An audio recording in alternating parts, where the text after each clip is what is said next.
Ja, tak fordi du vil lige give en lille briefing omkring dine erfaringer med Fransgaard Skårlufter. Ja, skårlufteren, så er det et af de redskaber, som der hjalp os enormt meget sidste år.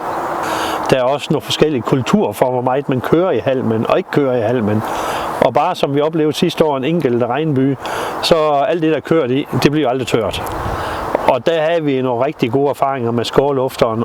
Kom ud i foråret, kom ud i det, der er kørt i, og så få det luftet op. Så kunne vi rent faktisk gøre halmen tør, så det kunne blive bjergningsfærdigt sidste år. Jeg har holdt lidt øje med den, også holdt lidt øje med dem, som at jeg ved, der har haft en før. Vi har haft det jo ikke, og har også haft snakket med en enkelt en af dem, som der rent faktisk er 2 af dem også, en kollega.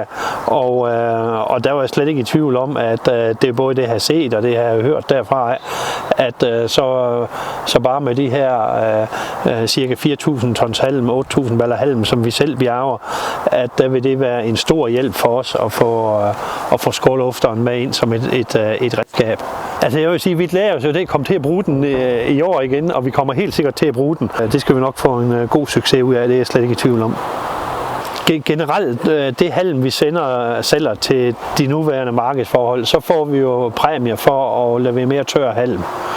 Jeg tror, at hvis vi kører ud om morgenen, så tror jeg faktisk, at vi kan sænke vandprocenterne i halm mellem 2-4% bare på sådan en arbejdsdag. Men det kræver bare en simpel traktor. Det kræver ikke en stor traktor, det her. Vi kommer jo til på det danske marked, som vi kigger ind i nu, så kommer vi til at lave forskellige halmkvaliteter. Nu har vi Meloria i Kalundborg, som der skal lave nogle fødevareekstrakter ud af blandt andet halm, samtidig med at man laver etanol.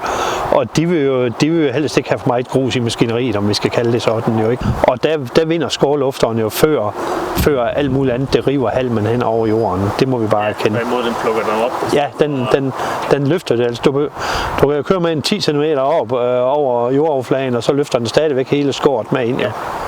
Det, der bliver vigtigt for landbruget, det er jo, at vi har en høj forsyningssikkerhed. Og på de her biomasser, det bliver et kæmpe parameter, at de her forskellige teknologier, som der kommer til at gøre brug af biomassen, og herunder halmen, at de kan få de rigtige kvaliteter. Og der igen er det ingen tvivl om, at skårlufteren, det er et simpelt redskab, og det behøver ikke køre i jorden for at lufte det halm op. Nej. Så derfor er det et rigtig godt redskab. Om jeg i hvert fald kan det i dag, så må vi ikke nedvæsen med Roundup mere i vores kornmarker. Og det betyder jo, at en mark, som der er uens moden, der bliver noget strå, som der ikke er ens moden også.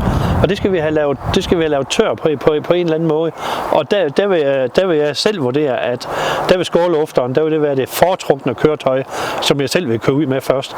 Jeg tror, der er en god fremtid, ja. Og jeg tror også, at der er en rigtig fremtid i at kan lave de rigtige kvaliteter altid.